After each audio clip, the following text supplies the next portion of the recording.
Europe में इस वक्त गर्मी का ऐसा भयंकर दौर चल रहा है जिसने वहां की आधुनिक व्यवस्था और चमचमाती सड़कों को पूरी तरह ठप कर दिया है। फ्रांस और जर्मनी के रिकॉर्ड तोड़ तापमान की वजह से महज कुछ ही दिनों में 1300 से ज्यादा लोगों की मौत हो चुकी है। नदियां इतनी गर्म हो गईं कि परमाणु प्लांट बंद करने पड़े और मुख्य हाईवेज बीच से ही फट गए।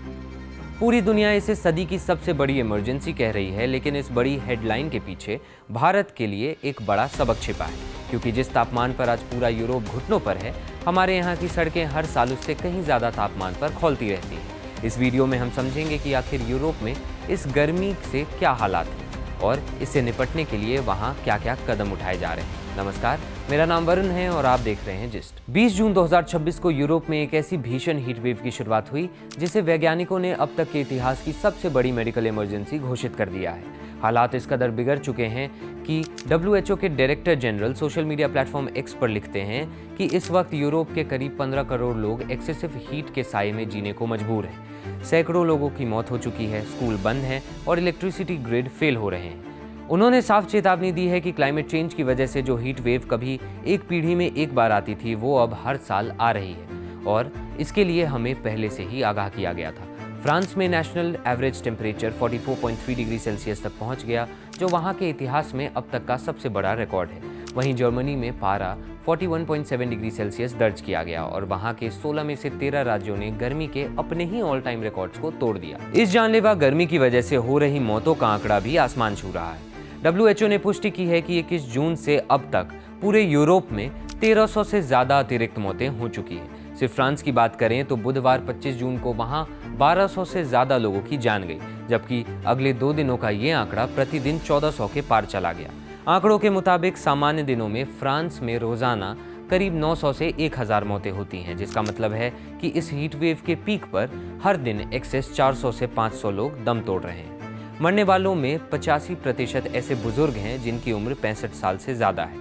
इस गर्मी ने यूरोप के मॉडर्न इंफ्रास्ट्रक्चर को भी पूरी तरह घुटनों पर ला दिया है। अब ये समझते हैं कि ये हीट वेव इतनी ज़्यादा जानलेवा और ख़तरनाक क्यों साबित हो रही है और भारत को इससे क्या सबक लेना चाहिए। इस पूरी तबाही के पीछे मुख्य रूप से 2 बड़े पहलू जिम्मेदार हैं, जिसमें पहला है क्लाइमेट साइंस और दूसरा है वहाँ का इंफ्रास्ट्रक्चर। पहले बात करते हैं क्लाइमेट की।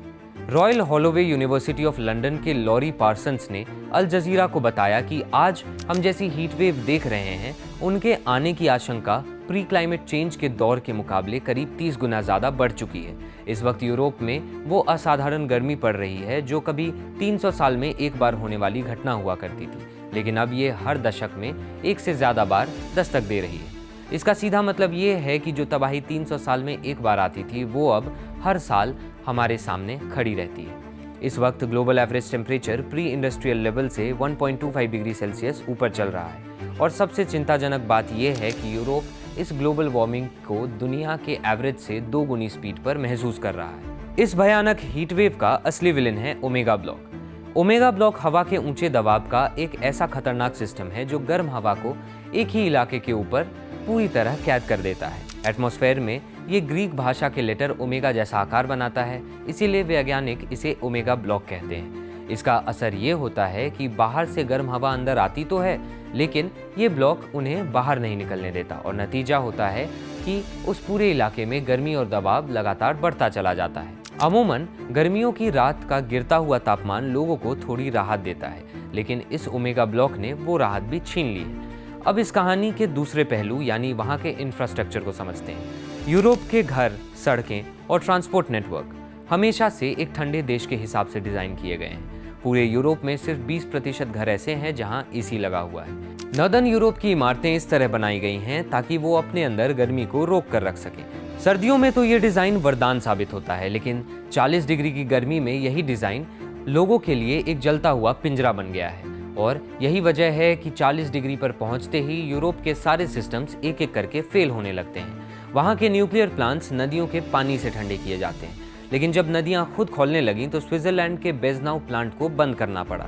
आसफाल्ट यानी डामर से बनी हुई सड़कें जो तापमान को लेकर बेहद संवेदनशील होती हैं, वो बाहर का तापमान 38 डिग्री होते ही सतह पर 60 डिग्री तक तप जाती हैं, जिससे डामर पिघल जाता है और सड़कें टूट जाती हैं।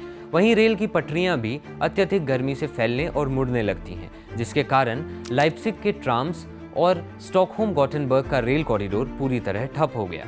ये सारी तबाही महज 40 से 41 डिग्री के तापमान पर हुई है, जबकि भारत में गर्मियों का सामान्य तापमान ही 45 डिग्री के पार चला जाता है। भारत की सड़कें, रेलवेज, न्यूक्लियर प्लांट्स और मकान भी कमोबेश इन्हीं वैज्ञानिक सिद्धांतों पर काम करते हैं। तो ऐसे में जब 41 डिग्री पर यूरोप जैसी आधुनिक व्यवस्थाएं घुटनों पर आ सकती है, तो इतनी भीषण गर्मी को हर साल झेलने वाले भारत की इस मोर्चे पर आखिर क्या तैयारी है। भारत में सबसे ज्यादा इस्तेमाल होने वाला स्टैंडर्ड 60-70 ग्रेड का आसफाल्ट ठीक 60 डिग्री के तापमान पर पिघलता है और मुलायम होने लग जाता है। अमूमन सड़क की सतह का तापमान बाहर के मौसम से 15 से 20 डिग्री ज्यादा होता है। ऐसे में भारत के कई हिस्सों में गर्मियों का सामान्य तापमान 45 डिग्री होने के कारण सतह का तापमान आसानी से 65 से 70 डिग्री तक पहुंच जाता है, जो इसकी बर्दाश्त करने की क्षमता से कहीं ज्यादा है। सड़कों के इस तरह समय से पहले दम तोड़ने के पीछे दो बड़ी समस्याएं जिम्मेदार हैं। पहली बड़ी समस्या है हमारा L1 टेंडरिंग सिस्टम, जहां सरकारी रोड कॉन्ट्रैक्ट्स हमेशा कम बोली लगाने वाले को दिए जाते हैं। कई बार ये ठेके ऑफिशियल कॉस्ट एस्टीमेट से भी 40 से 50% नीचे की बोली पर छूट जाते हैं, जिससे ठेकेदार सबसे सस्ता और लो क्वालिटी मटेरियल इस्तेमाल करने पर मजबूर होता है। दूसरी समस्या है ओवरलोडेड ट्रक्स।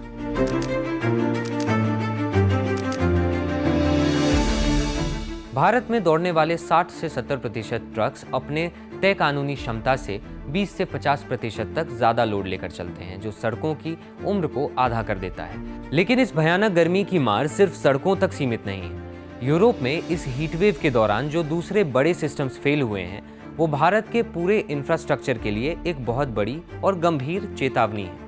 यूरोप के न्यूक्लियर पावर प्लांट्स की बात करें तो वो अपनी कूलिंग यानी रिएक्टर को ठंडा करने के लिए नदियों के पानी पर निर्भर है। लेकिन इस भीषण गर्मी में स्विट्जरलैंड का बेजनाउ न्यूक्लियर पावर प्लांट, जो यूरोप का सबसे पुराना न्यूक्लियर स्टेशन है, उसे पूरी तरह बंद करना पड़ा, क्योंकि नदी का पानी इतना ज़्यादा गर्म हो चुका था कि उससे रिएक्टर को ठंडा करना बिल्कुल नामुमकिन हो गया था।